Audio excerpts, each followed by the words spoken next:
Well, we got a sneak peek at the weather. It's live TV. You work without a net. There's an old saying in broadcasting. We don't go on the air at 7 a.m. Monday through Friday because we're ready. We go on the air at 7 a.m.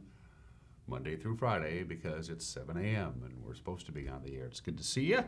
Friday, the 24th day of April 2020. I am Dan Kuntz. This is Wake Up Wenatchee Valley. It is a Friday. If you stand on your tiptoes, you can see the weekend from here. But I read this morning in a fascinating news article that one of the top Google searches now is what day of the week is it? It's becoming that. The days are starting to blur together. It's been this way for a good month or so. Hopefully we're towards the end of this. I don't know. Keeping my fingers crossed. That reminds me, very significant press conference with Governor Inslee at 11:30 this morning. The topic is going to be the building industry here in Washington State. As you well know, the governor is under fairly intense pressure from not only builders, but people who want to move into houses, local governments. They want to get at least construction up and running again. I think that's what they're going to be talking about at 11:30 this morning. We'll preview that in just a little bit. We'll have a lot of news to get to. Interesting weather pattern. We get a break today. We're going to have rain on Saturday. We get a break on Sunday, another system on Monday. So it's basically every other day. And then we're in for a fairly pleasant stretch of weather by the time we get to the middle of next week. But we got to get to the middle of next week first. And we're also going to see a little wind again coming up on the weekend. Forecast details are coming up. We have your latest headlines. Sports, the Seahawks actually kept their draft pick and used it. They haven't been doing that a lot lately. Usually they're trading down for more picks, but no, they had the 27th pick in yesterday's draft. We'll talk about that when we get to the NFL. Also, Eric Grenstrom had a chance to sit down with Jeremy Anders, the general manager of the Wenatchee Valley Super Oval. They were supposed to run the Leonard Evans 150 tomorrow night. Obviously, that's not going to happen. And speaking of things that aren't happening yet, fingers crossed, the Washington State Apple Blossom Festival, the 101st edition, was supposed to begin yesterday. It didn't. It won't happen during its regular dates, but I had a chance to sit down via Skype and have a fascinating interview with Darci, Christoferson, the festival administrator. We're going to air that in the back half of the hour. It's 3 minutes after the hour. Clear skies for the most part, 43 degrees. Let's take our tour around north central Washington with our cameras. Once again, the cross camera does the honors. Looks like it's zoomed in just a little bit. You can usually see that little outcropping in the lower left-hand corner of your screen. That tells me how far in or far out the cross camera is, but it's zoomed in just a little bit. We still have some high clouds out there, but we're going to see, for the most part, partly sunny skies today. Very little wind. Temperatures slightly above normal. Yesterday's high, by the way, Thursday was 66. Normally would be at 64, so it was just a couple of degrees above normal. Our overnight low was 43, or normal overnight low 43, so we're pretty much right on that. Sunrise this morning was at 5:55. Sunset tonight, 8:04. 14 hours and 9 minutes of daylight. Camera number 2, I don't know. Megan chooses, and I guess. And I'm guessing, I'm looking at, oh, she did it to me again. Waterville? Okay, the Waterville camera. I've mentioned this before. Obviously, we're in a studio, a controlled environment with lots of lights. Lots and lots of LED lights. So I can't really make out sometimes what's on the monitor in front of me. And apparently nobody can. But trust me, that is the Waterville camera up there. So we say good morning to our friends in H2Oville, US of A. Whatever it is that we can see there. Camera number 3 is a slow dissolve to, well, there's Monument Hill. I know because, of course, that's Steve and Lynette Hare's summer home there in the lower right-hand corner of your screen. Good morning to our friends in Quincy. That is a significant power outage, by the way, in Quincy for a while yesterday. It's one of those weird things. One happened in Georgia, one near Moses Lake, and basically how it happened is a pretty interesting explanation from the Grant County PUD. We'll talk about that when we get to news. So we say good morning to our friends in Quincy. And finally, camera 4, if that's what we're up to. Well, that's an awesome view of whatever it is I'm looking at, Megan. That's the Tumwater. Okay, so good morning to our friends in Leavenworth. How you doing? I hope Leavenworth's singing in there. Leavenworth and Chelan, of course, are the two communities in north central Washington that are so dependent on tourists, and there isn't any. I hope they're doing well. The hospitality industry has taken a huge hit. Obviously, retail has taken a huge hit. Restaurants and bars have taken a huge hit since the governor's shutdown order. Hopefully, we'll have some answers by Monday, May 4th, which is when the deadline is for the stay home stay healthy order. He may extend it. He may lift some restrictions. There's more unknowns than knowns at this point. 6 minutes after the hour, Patriot Plumbing, Heating, and Cooling gives your home a hug. Let's take a look at the forecast. Again, a few mountain showers possible today. We're not going to look at it. Most of the region here in the Wenatchee Valley are going to be dry, so we're looking at partly cloudy skies. High right around 69. No real wind. Partly cloudy tonight, 47 for the overnight low, and then more active weather on Saturday. We're looking at rain likely. The rain timetable for Saturday, if you have outdoor plans, basically rain between 8 a.m. and 2 o'clock in the afternoon. It'll be cloudy, and then gradually we'll see some sunshine. So late in the afternoon into the early evening hours, we'll have some sunshine Saturday once this system comes through. So there's a weak front today, which really isn't going to affect our weather a great deal. Then a stronger front comes in on Saturday. It's going to bring in some slightly cooler air in the overnight hours and a band of precipitation. So it's going to be light rain, not heavy rain. So just a continuous period of light drizzle between 8 a.m. and 2 o'clock is what it's looking like on Saturday. We'll get up to about 70 degrees. And then windy conditions on Saturday night as this front comes through. We'll have clear skies for the most part Saturday night. Overnight low of about 44, but it's going to be breezy. A west wind about 15 to 20 miles an hour. This is Saturday night I'm talking about. And then we'll have gusts above 30 on Saturday night. Sunday looks fantastic. Mixture of clouds and sun, high of about 68, very little wind. And then another front after our dry break on Sunday comes in on Monday. We have another round of precipitation possible in the forecast on Monday. Under partly cloudy skies, we'll get to 67 degrees. Chance of rain, by the way, on Sunday night and during the day on Monday is at about 40%. Best chance of rain, by the way, for the upcoming weekend is on Saturday during the day. And then Tuesday, sunshine, about 73. Clouds on Wednesday, 76. We'll warm up to about 74 on Thursday. So, again, it's kind of every other day kind of thing. So a quiet day today, active weather on Saturday, quiet on Sunday, active on Monday. We'll have light rain throughout the day on Saturday before we have some late afternoon clearing on Saturday afternoon. And then as we get rid of the rain, the winds arrive. So it's a weather roller coaster that Mother Nature has in store for us. We're going to take a break at 8 minutes after the hour. It's 43 degrees outside of our studios. Grab your cup of coffee or your Danish or your omelet or your eggs Benedict or your pancakes or your sausages or your scrambled eggs, whatever it is that you're having for breakfast, and come back and see me in 1 minute. We'll do you the news. You're watching Wake Up Wenatchee Valley on the NCW Life channel.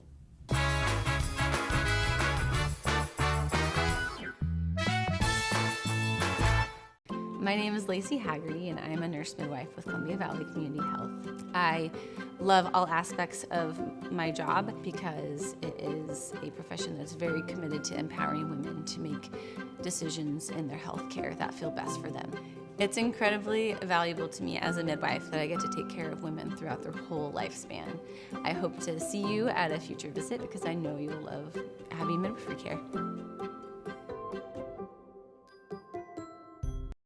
Hi, my name is Blaine Johnson. I'm at Global Elite Motors. We're tied in with Global Car Care down here locally. So we're not your typical car buying experience. Somebody can come down here, take a look at what we have, and if we have the right vehicle for you, we'd be glad to help you out with it. A lot of times we are able to go out and find specific vehicles for somebody so that it fits their needs, their budget, and all the things that you want without you being obligated right away. If you're looking for a good, reliable car, come see me, Blaine Johnson, down at Global Elite Motors.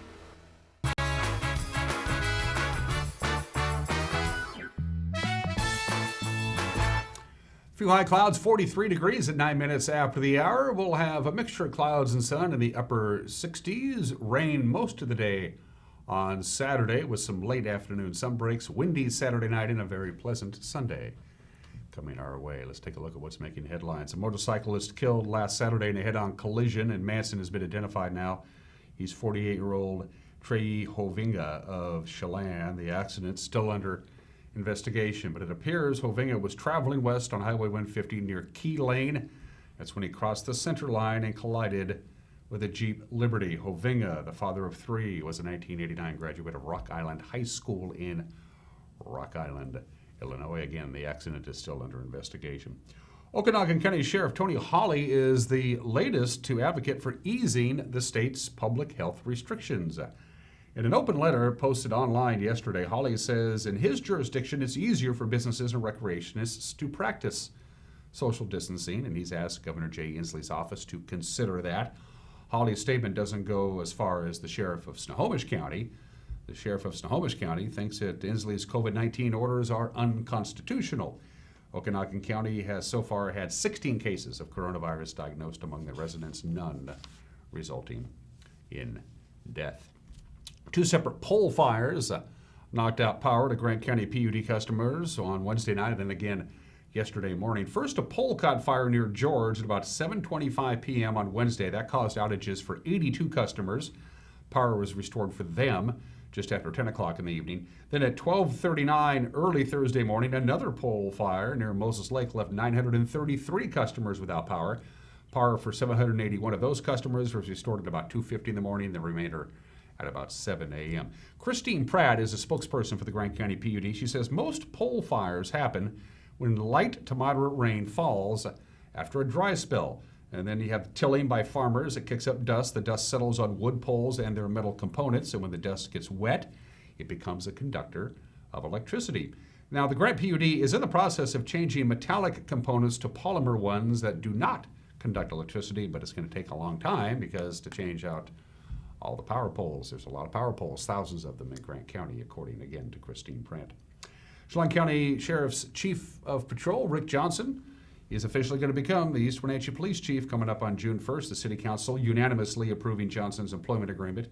On Tuesday, he replaces Chief Randy Harrison, who steered the East Wenatchee Police Department for 25 years. Mayor Jeremy Crawford told council members in the meeting on Tuesday, it's been a long time coming.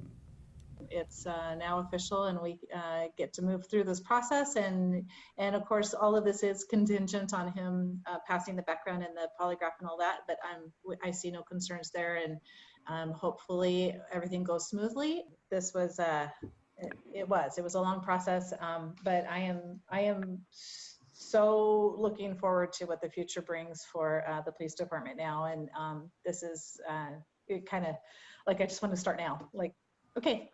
Meeting's over. We're going to work. The council approved a package that will pay Johnson about $122,000 a year. Chelan County was within its rights to shut down a Malaga cannabis operation in 2017. That's the finding of the State Court of Appeals, which upheld the closure of Seven Hills Farm. Seven Hills tried to show it was an established cannabis operation before Chelan County placed a moratorium on such businesses back in 2015 and outlawed most of them a year later. Now, in its ruling yesterday, the higher court said Seven Hills did not obtain a state license to produce marijuana until January of 2016 and never got required county permits for all of its structures. So as a result, it cannot be grandfathered in as a pre-existing business. Well, as you know, yesterday was to begin the 11-day Washington State Apple Blossom Festival, the 101st, of course, with the COVID-19 pandemic. As having shut down all public gatherings in the state. The food court area remains quiet. Memorial Park quiet, no chairs lining the parade route. I had a chance yesterday to talk to Darci Christoferson. It was an emotional conversation with Darci, I'm not going to lie to you, about the loss of the festival and her hopes for something apple blossom related anyway later on this summer. It's just very surreal and sad, but I do believe that we will have one and we will get through this. We're a tough community, and this community and the sponsors love this festival. So I think no matter if we have one in the summer or if we do have to cancel, we'll survive and we'll have a great one in either 2020 or in 2021. So right now, you know, it's a waiting game. We have 5 different dates in line. There's 2 in June. 1 in July and 1 in August. And these are dates that we've come up with talking to other vendors, what's happening in their world, would they even be able to come to a festival? So with us talking about it, you know, our dream would still be able to have, oh, sorry, that's my dog. Our dream would be able to have some type of a festival. Our dream would be to have a 10 or 11-day one. But as time is going on, we're kind of thinking the June dates probably aren't going to happen. So we were kind of leaning more towards the August date, where we would still have a luncheon. We'd still have the golf tournament. We'd still have food in the park, arts and crafts, entertainment. And maybe we would have a fun parade, maybe a torchlight parade, and we would honor the little daycares that weren't able to do the youth parade, and maybe they could do, the bands could get together. That's what's hard about having a summer parade, is that, you know, school's out and these bands can't get together and perform or practice. But we're kind of at that point, and I think our community is too, is we don't care what they play. I mean, Yeah. we just want to see them. We want to be on the curb cheering people on. I would love to honor our seniors and have them, see, now I'm going to get emotional, have them in the parade, you know, in their caps and gowns or in their baseball uniforms. I would love to do that and honor them in August, for sure.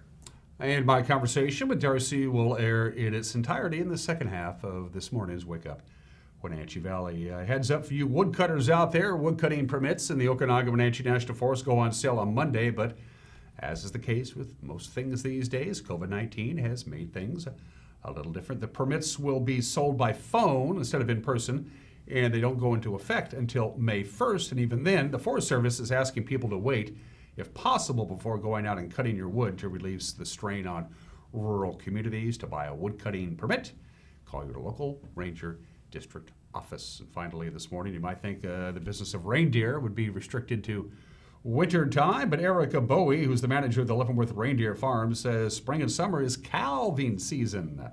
And yeah, due to COVID-19, of course, the Chumpstick Valley Farm can't welcome visitors to see the new offspring, but they're sharing lots of footage of the new babies on their Facebook page. Take a look. We actually have three healthy baby calves here, and we have one more on the way any day, and then another two that will be arriving in May. So far, all three are with their mamas and are doing really great.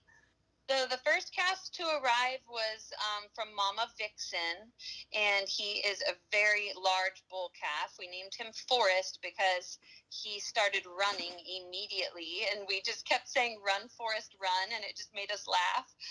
So we named him Forrest. Vixen, for the last 3 years, has calved huge babies, record-breaking reindeer babies in the lower 48.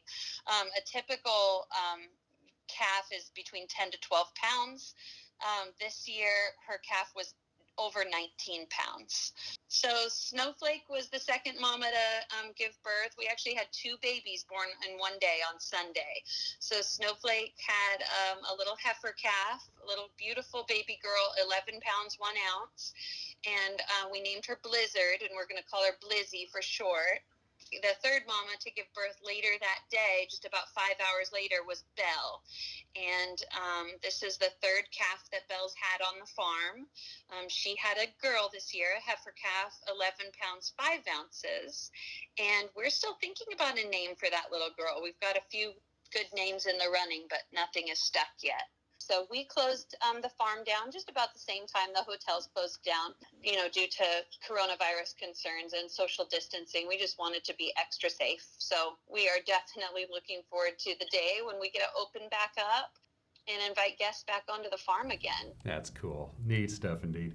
Again, one more item of business. I mentioned this at the beginning of the program. Governor Jay Inslee is going to have a press conference today, and his 2 guests, the press conference, by the way, is at 11:30 this morning, so we'll have more on this with the news at 5 o'clock tonight. But there's 2 guests. They're going to be joining the governors. Greg Lane, who's Executive Vice President of the Building Industry Association of Washington. And also joining the governor at this 11:30 press conference is Mike Riker, who is the Executive Director of the Washington State Building and Construction Trades Council. So obviously the topic with the governor and those 2 people, Greg and Mark, will be where we are in the world of construction during our stay home, stay healthy. So we'll keep a very close eye on that news conference. And we will have a newscast for you at 5 o'clock and 6 o'clock and 10 o'clock tonight. Grant Olson is the anchor with the preview. Here's the man himself. Good morning, Dan. Coming up tonight on the NCW Life Evening News, Jefferson Robbins talks to Chelan Douglas Health District Executive Director Barry Kling regarding COVID-19 testing and reopening public gatherings. Nice today, but wet again tomorrow. I'll have your complete North Central Washington weekend weather forecast. And staying home and staying healthy, Eric Granstrom will have a look at last night's NFL draft. That and all the day's news coming up tonight at 5, 6, and 10 on the NCW Life Evening News. We hope to see you then. Dan? Thank you, Grant. It's Appointment TV for me, and we hope it is for you. And if you have anything to contribute to the general welfare of this television station, we'd love to hear from you. You can email us directly, news@ncwlife.com, news@ncwlife.com. You can go to our Facebook page, use Facebook Messenger, drop us a line that way. Or if you go to our homepage, ncwlife.com, at the very top, you'll see Contact. Click on that tab. You don't have to go, that's totally unnecessary. But click on it and a little form pops up, and you can fill out the form and send it our way. We mentioned briefly the NFL draft. Round 1 is in the books. We'll talk about it when we get to sports in 1 minute. You're watching Wake Up in Wenatchee Valley on the NCW Life channel.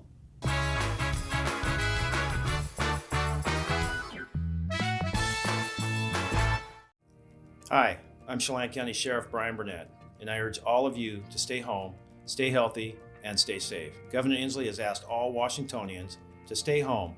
That's the only way we're going to successfully fight the coronavirus. Uniformed officers won't ticket you, fine you, or arrest you for being on the roads. We want to educate you. You can help our community and the already thinly stretched healthcare professionals by staying home. I know that this community will do all it can to help get us through this pandemic. Thank you, and be well.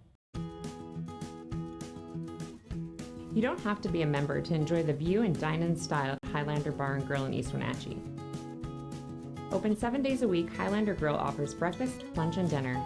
Dine in or take it to go, our friendly staff is here to serve you. Reservations recommended for Friday night's prime rib dinner. Call for live music dates.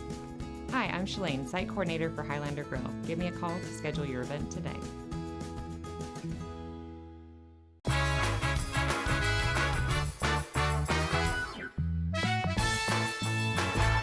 22 minutes after the hour, we're back. Let's talk sports. The first round of the NFL draft pretty much went as expected. No real surprises. As far as the draft picks are concerned, LSU's Joe Burrow going to number 1 overall to Cincinnati. Ohio State's Chris Young went to Washington with the 2nd pick. Alabama quarterback Tua Tagovailoa went to Miami at number 5. Justin Herbert out of Oregon selected by the Chargers at number 6. The Seahawks, they went off script. They actually kept and used their 27th overall pick in the first round. They took inside linebacker Jordan Brooks out of Texas Tech. Seattle had traded away its first round pick in 7 of the last 8 drafts, so fans were rather shocked to see the Hawks actually make a selection, although general manager John Schneider later admitted they actually tried to pull off a trade. Actually had a trade set up a little bit to go back a little bit. I can't tell you where, but fell through at the very last minute, and bang, and he was still there, and so it worked out great. Really excited to add a real tough, great person. You know, Jordan's the youngest at 7. He's got a twin sister. He's been through a lot. He's overcome a lot. He's got a ton of grit. He's our kind of guy. Can fly 233 pounds and ran 4.46, and you know, just a great kid. He had a great formal interview at the combine, and he's just a real passionate kid. Football's the deal for this guy. Coach Pete Carroll said the thing that put Brooks over the top in their minds, made them want to select him, was how he came across in their interview with him at the combine. This guy blew us away there. He was awesome, confident, clear, had a plan, knew how to express to us what was important to him. He was clear about all of that. He just really was on point. So I think, you know, his confidence, because he performed young and sophomore and then junior and all the way throughout, and recognized as a leader throughout all of that time, that's just bolsters the heck out of a kid. And he handled it really well. And so it just came across. He's looking you in the eye. He's talking straight to you. He's telling you where he's coming from. He was working it, you know, to come and put his best foot forward in the meeting with us, and he kicked ass, you know. So it was really well done.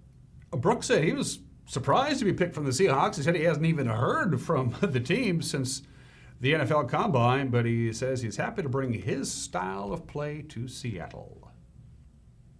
Yeah, you know, I see myself a lot, you know, in the style of play of Bobby Wagner, you know, kind of a similar build, but, you know, what I think I bring to the table is just aggressiveness, passion, and just toughness, discipline. You know, it's something I pride myself on, some of my core values, you know, that I take with me, you know, as I enter But I think, the fans and the organization, they just get ahead of the football player. I'm a linebacker, but I see myself as a football player that can do anything, just with my God-given ability, that I've been blessed with. I feel like I can do anything, and add a lot of value to the team. Now, the Seahawks have 3 more picks today in the second and third rounds. The draft gets underway again at 4 o'clock this afternoon. The Hawks will select twice in the second round, picks number 59 and 64. And then they have one more pick in the third round. That would be pick number 101. And you can watch continuing coverage of the NFL draft on ESPN and ABC. This weekend, tomorrow night, was supposed to be the Leonard Evans 150. It's always the first weekend of Apple Blossom Festival. Big crowds, lots of fun. I've been there, but of course we have the pandemic, so it has shut down. Our very own Eric Granstrom had a chance to sit down with Jeremy Andrews yesterday via Zoom. Jeremy, of course, is the general manager of the WVSO. Andrews said they were looking forward to what they hope to be their best season. Unfortunately, we were on track to have probably one of the best seasons we've ever had. It was going to be our 50th year of racing, and we were on track to probably have our biggest season opener we've had in a long time.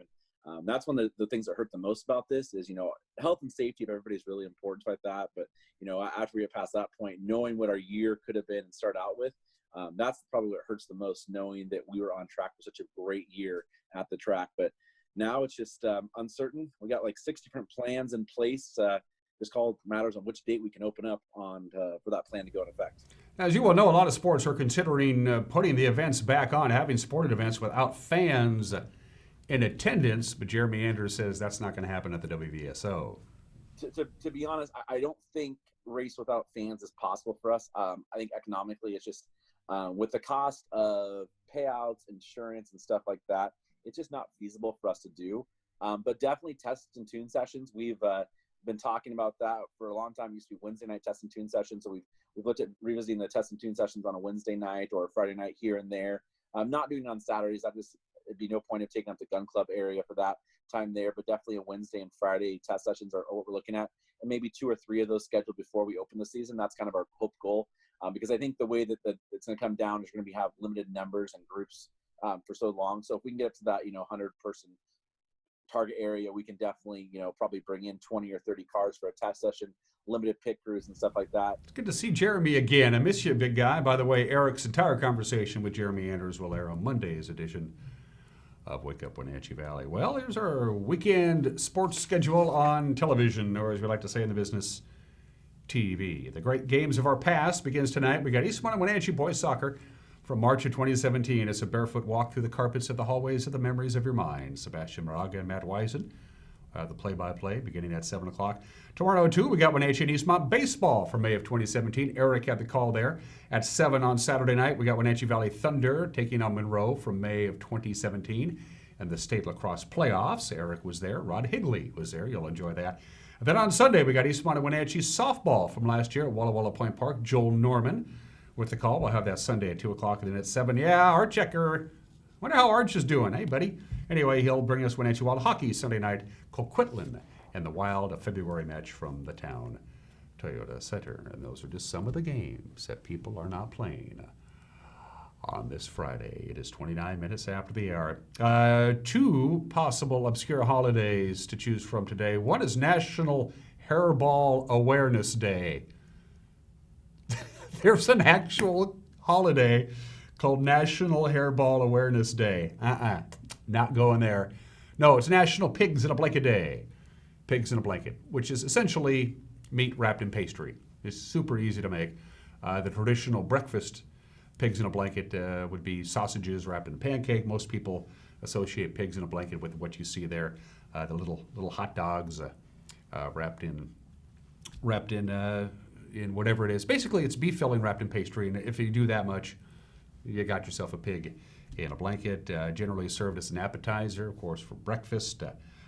Some people give Betty Crocker credit for the first printed use of the recipe for pigs in a blanket back in 1957. Recipes in some form or another for pigs in a blanket go all the way back to 1901. For a lot of kids, it's the first meal that you make all by yourself. When mom and dad just say, okay, here's their hot dogs and here's your pastry, make pigs in a blanket, see how you do.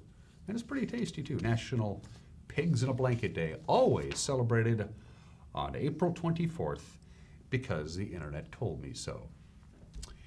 Today in history. Happy birthday to the Library of Congress. There it is. It was 220 years ago today, April 24th, 1800. President John Adams signed legislation that was brought to him from the United States Congress to say, let's start a Library of Congress. Their budget was $5,000 to quote, such books as may be necessary for the use of Congress.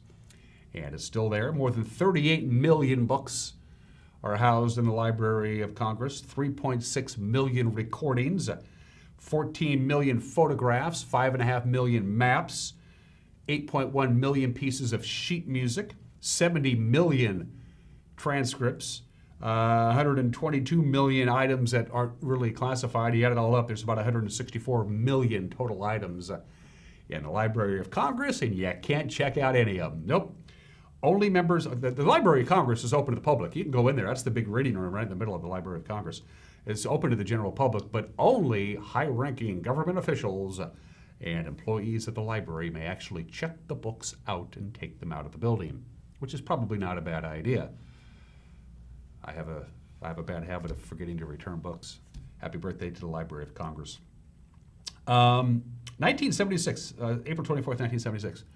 It was a Saturday night. Saturday Night Live was on. Raquel Welch was the host. The musical guests were Phoebe Snow and John Sebastian. And Lorne Michaels, the producer of Saturday Night Live, goes on the air, produces a check from NBC, a certified check from NBC, made out to the Beatles for $3,000. And on live television, Lorne Michaels said, the Beatles, we will pay you $3,000 if you come and perform 3 songs. Unbeknownst to Lorne Michaels, John Lennon and Paul McCartney were together in John's apartment at the Dakota apartment building about a mile from Rockefeller Center in Midtown Manhattan, and John and Paul seriously considered grabbing a couple of guitars, hopping in a cab, driving down to 30 Rock and performing 3 songs on Saturday Night Live, but they decided they were simply too tired and they didn't do it. It was the last time John Lennon and Paul McCartney saw each other on April 24th, 1976. Almost happened. Birthdays at 33 minutes after the hour. Barbra Streisand, there you go. She's done all right for herself. She's 78 years old today. Barbra Streisand has, buckle your seatbelts, she has 2 Academy Awards. She has 10 Grammy Awards.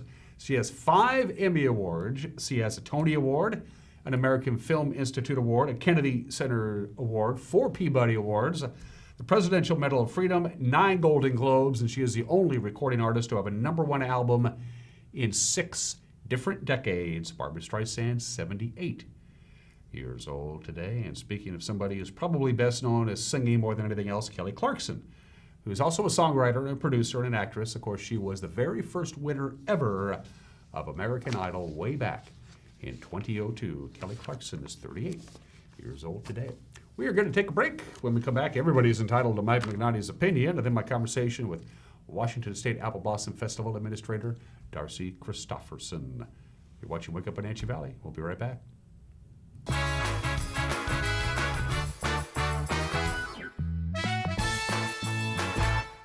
You want to help others. You need a solid career.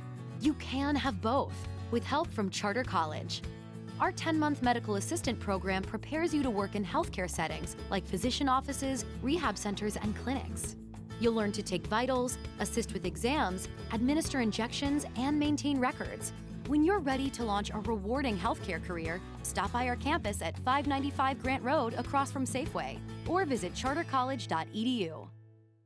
Hey folks, Carrie from Blueberry Hills. A chill is in the air and it's a perfect time for some old-fashioned comfort food like our amazing Eggs Benedict, chicken fried steak, French dips, soups made from scratch, or fruit pies fresh from the oven. The crowds might be gone, but we're still here for you folks. So bring an appetite and a friend to Blueberry Hills in Manson, where you pick, you sit, you eat, and you visit. Open Wednesday through Sunday from 8 to 3. Wildaboutberries.com. The Siren Song Winery and Restaurant is open daily with a variety of fresh food and wine options for curbside pickup and delivery. Order by phone or online at 888-4657 or at sirensongwines.com. Tipsy Canyon Winery remains open for wine sales and wine club pickup 7 days a week. See for yourself the most talked about view in the valley and pick up your favorite vintage to take home today. Succession Wines is in full production and open for wine sales Tuesday through Saturday from noon until 4. Check out the latest releases and get wine club information today. See why Succession is the one to watch. When you think of Doghouse Motorsports, you might think of motorcycles, but there's a lot more in this house. How about Honda power equipment? From snowblowers to lawnmowers to generators and even water pumps, Honda is the brand that sets the standards. Perhaps you need an ATV or UTV. The Doghouse has the largest selection anywhere.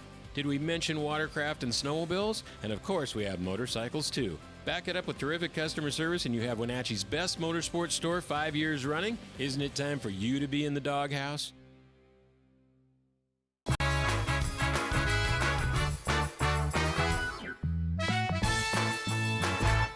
Hey, this is Mike Mad Dog Magnati, and everybody is entitled to my opinion. Now, 75% of us Americans consider ourselves Christians. Well, that's great.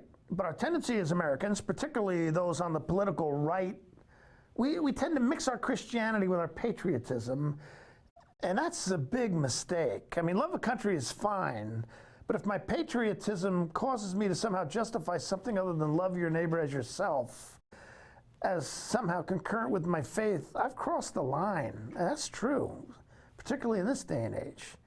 Because of course, when Jesus identified your neighbor, he was telling you to consider it was who you deem most objectionable. God is not going to protect or bless America at the expense of any other nation. And there's absolutely no reason to believe that America has a special place in God's heart over and above anyone else. I mean, I love being American too. I don't. But doing so doesn't trump my faith. This is Mike Mad Dog Magnati, and that's my opinion.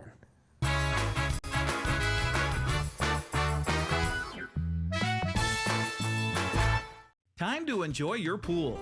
Come to Central Washington Water for the right water care products and pool supplies to keep your water healthy, clean, and sparkling. Ready to relax? Central Washington Water has a showroom of possibilities for every budget. All of us at Patriot want you to know we can deliver your filters for free in our service area. We will even text you when they are on your porch. We'll give your home a hug.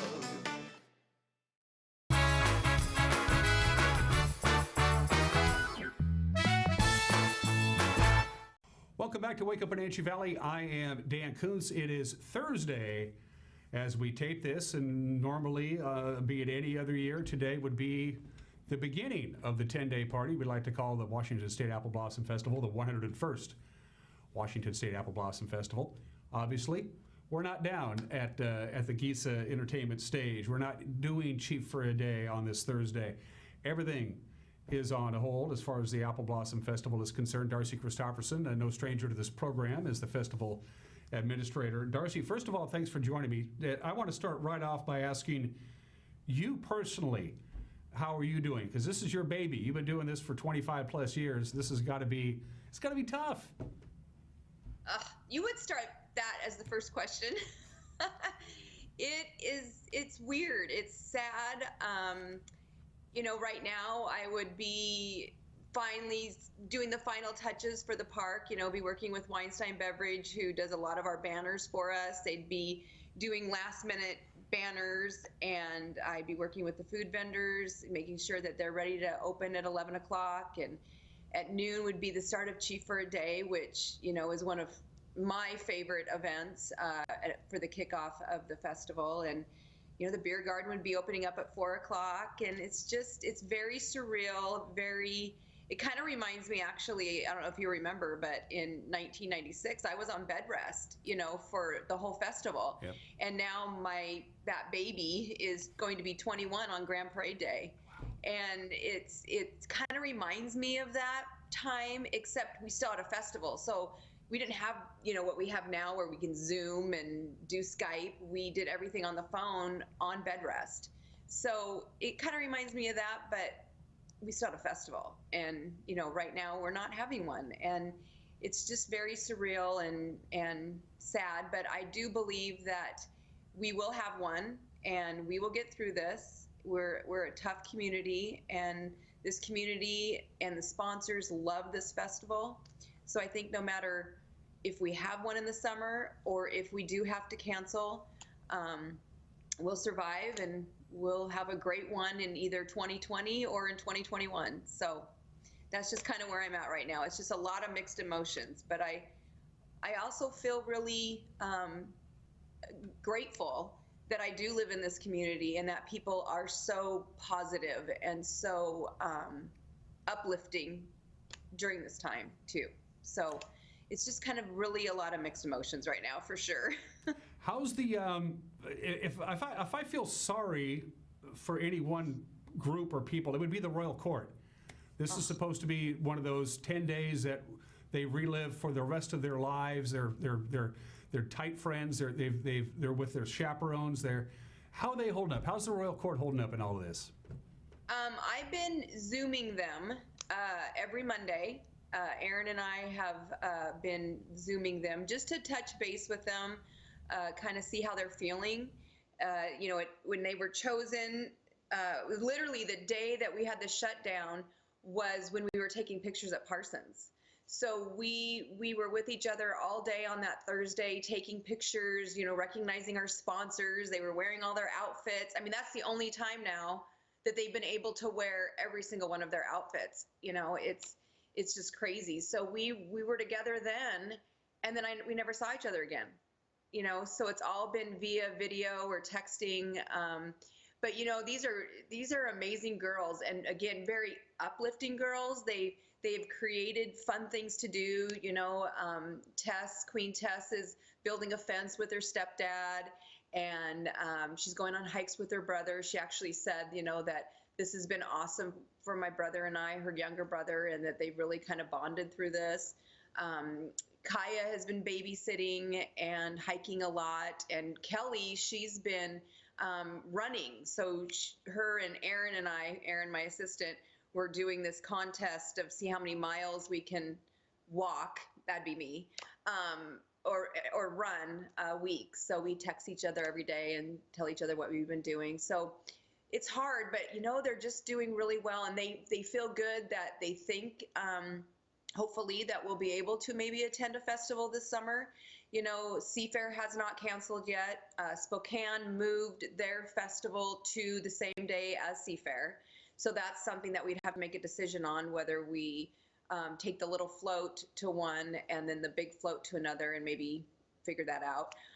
Kashmir has not canceled yet, and theirs is scheduled for June 26th. So hopefully they'll be able to go to a few parades, and then hopefully we might have one. So they're very positive. Their outlook is very positive. When you talk to your volunteers and your director general and the people who constitute the organizational committees of the Apple Blossom Festival, what are some of the events that, I'm just going to throw some out there, the golf tournament, the All-Service Club luncheon, the parade, what are some of the events that if we're going to have an Apple Blossom Festival, you simply got to have these events to even make it a festival? What are some of the things that you would consider absolutely uncancelable if you can possibly avoid it? Right. So right now, you know, it's a waiting game. We have 5 different dates in line.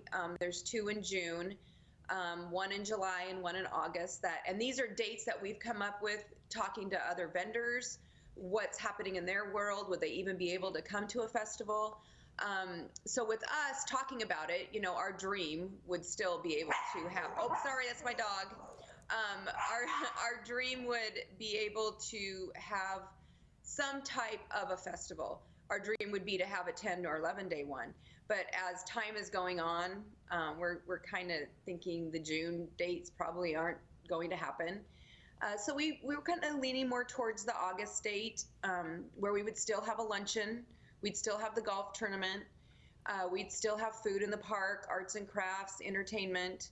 And maybe we would have a fun parade, maybe a torchlight parade, and we would honor the little daycares that weren't able to do the youth parade, and maybe they could do, the bands could get together. That's what's hard about having a summer parade, is that, you know, school's out and these bands can't get together and perform or practice. But we're kind of at that point, and I think our community is too, is we don't care what they play. I mean, Yeah. we just want to see them. We want to be on the curb cheering people on.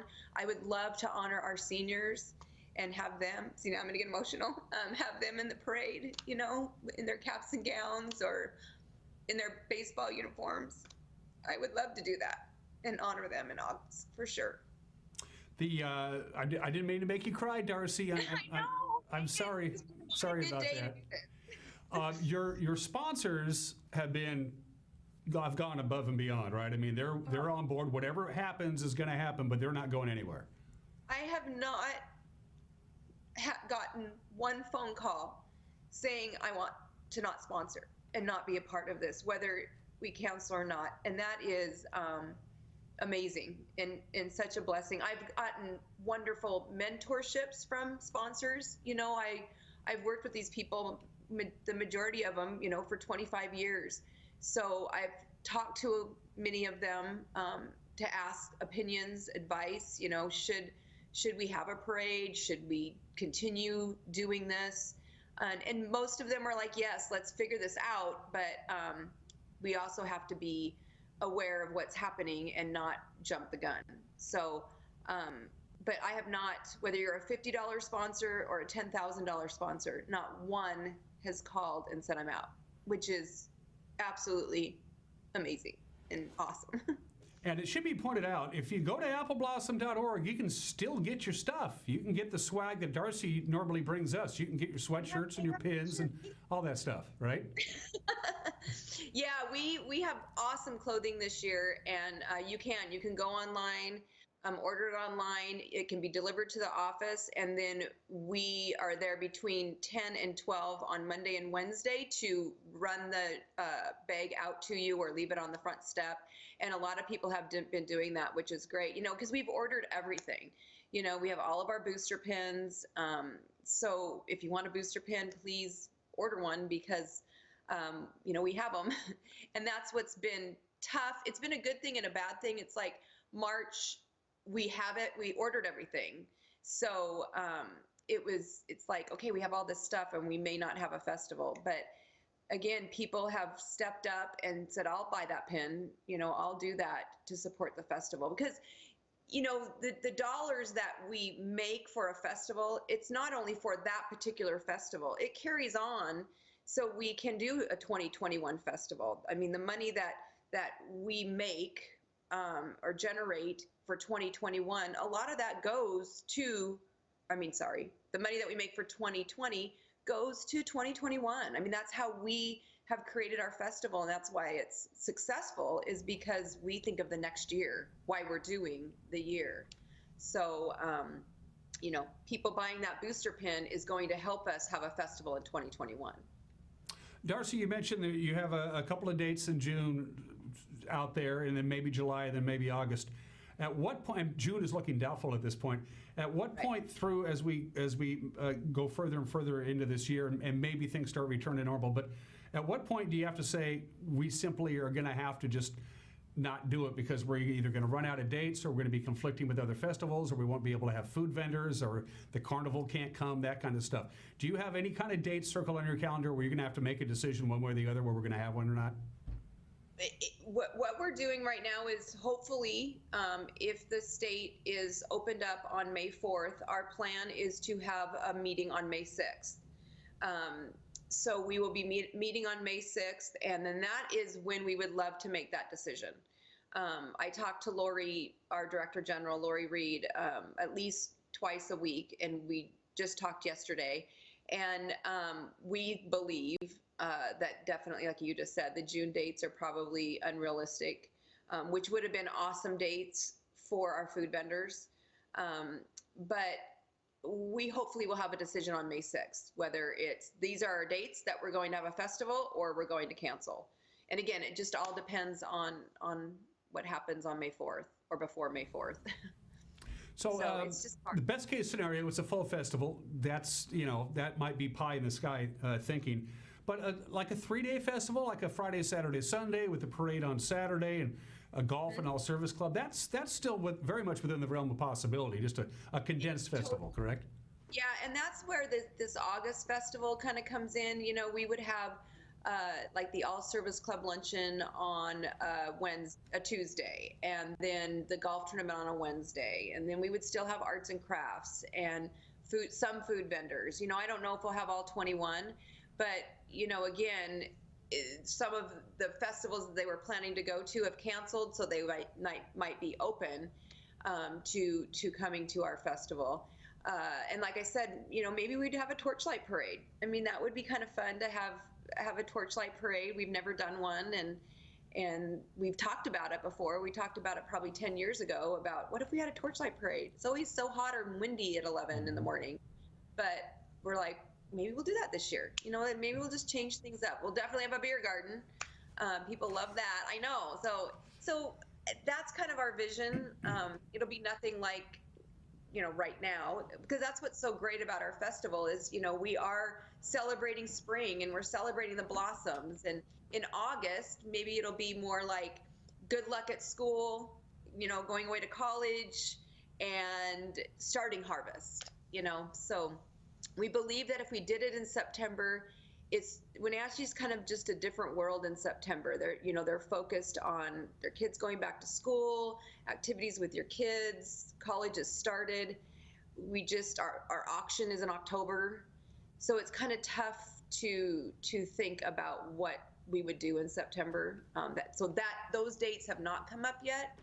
But if we did something in August, you know, we've talked about working with the Downtown Association and having a street fair in conjunction with what we're doing at the park, and working with Alex at the Performing Arts Center and maybe doing a kids event at the fountain, working with Pybus and having them have, you know, event down there the same time that we're doing this. So it would still be a community celebration, but just different than what we're used to, but we'll be taking different pieces of the festival. I'm calling it festival cheer throughout the year. You know, where we just are taking little pieces of what we love about the Downtown Association and what we love about Pybus and what we love about Apple Blossom and what we love about the PAC, and just kind of putting it all together in August and making it happen. So having a little car show again, you know, like we did a few years ago downtown. So I think every car show's canceled.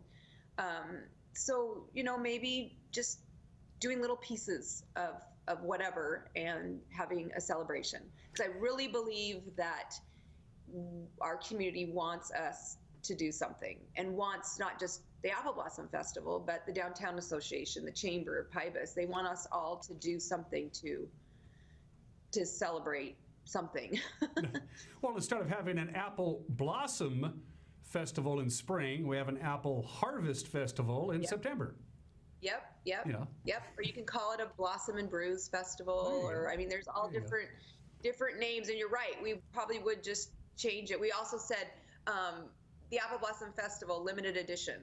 You know, so there's different things that we've kind of come up with, and we'll take suggestions. I mean, if anybody has any, but I would think the August date is the most realistic if we're even able to do that. I mean, again, it's up to the governor telling us if we can even have large gatherings in the summer. So that's where we're kind of at right now.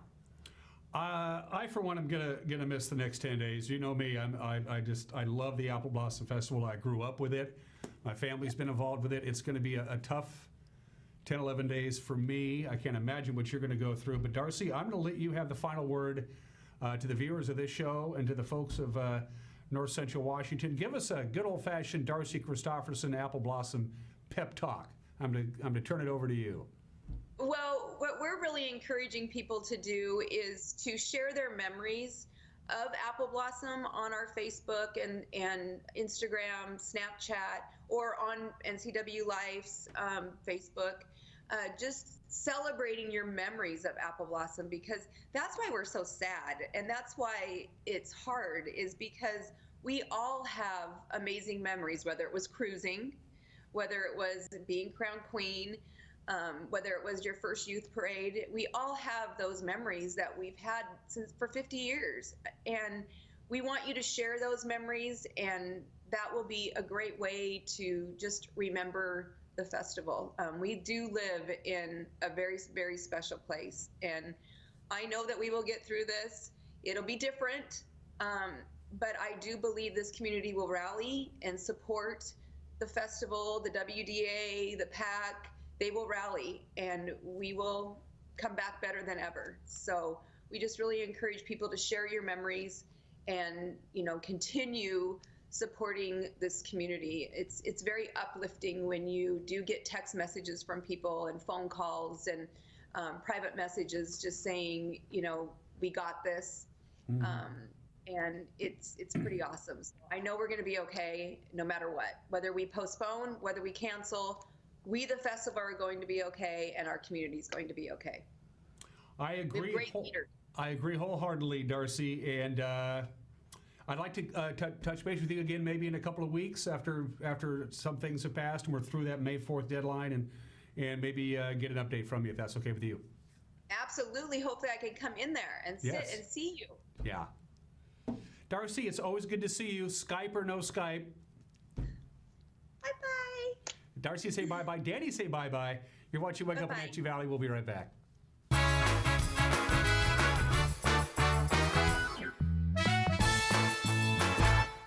Arctic Refrigeration and Heating, serving North Central Washington, is proud to offer the finest heating and cooling air quality products along with prompt and professional customer service since 1984. Regardless of the temperature outside, Arctic is here for you. Arctic offers a variety of services: residential and commercial heating, air conditioning, commercial refrigeration, as well as planned fall and spring maintenance for the overall well-being of your system. Call Arctic Refrigeration and Heating for your heating and cooling needs. The Sangster Motors showroom in Wenatchee continues to be closed temporarily. But did you know that if you're involved in an accident, it's still possible to buy a new vehicle? If you find yourself in that situation, reach out to Sangster Motors and they'll have someone available to help. The service department at Sangster Motors remains open in the event you need a repair. By using the latest guidelines, they can keep you and their staff safe. Pickup and drop off is easy. Call 662-6134. We appreciate all your business. We appreciate all your support. Everybody stay healthy and God bless you. In these challenging times, take comfort. Bear Foods is open and ready to help. Take care of your health with our extensive selection of supplements and wellness solutions. Take care of your diet with bulk foods, fresh vegetables, and fruits. Take care of your home with environmentally conscious cleaning supplies and personal care products. We are here to help you take care of everything at Bear Foods, the Good Food Store, conveniently located in downtown Chelan.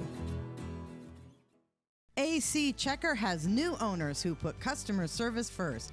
When you have to get there on time, call fast, friendly, reliable AC Checker, 663-TAXI. AC Checker has the industry's only on-time or it's free guarantee. Conditions apply. Call AC Checker, 663-TAXI to schedule your cab or schedule online at acchecker.com. Call American Classic Taxi, 663-TAXI. That's 663-8294.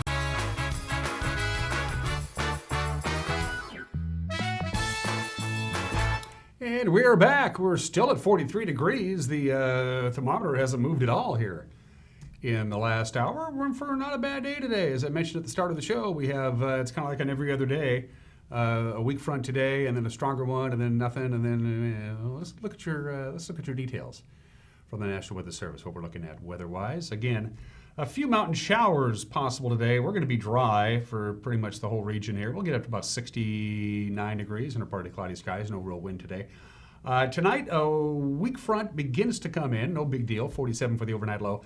Looking at rain on Saturday, mostly between 8 a.m. and 2 o'clock. No significant rain is predicted. We're talking about less than 1/10 of an inch. This is going to be a steady light drizzle is what we're going to be dealing with on Saturday.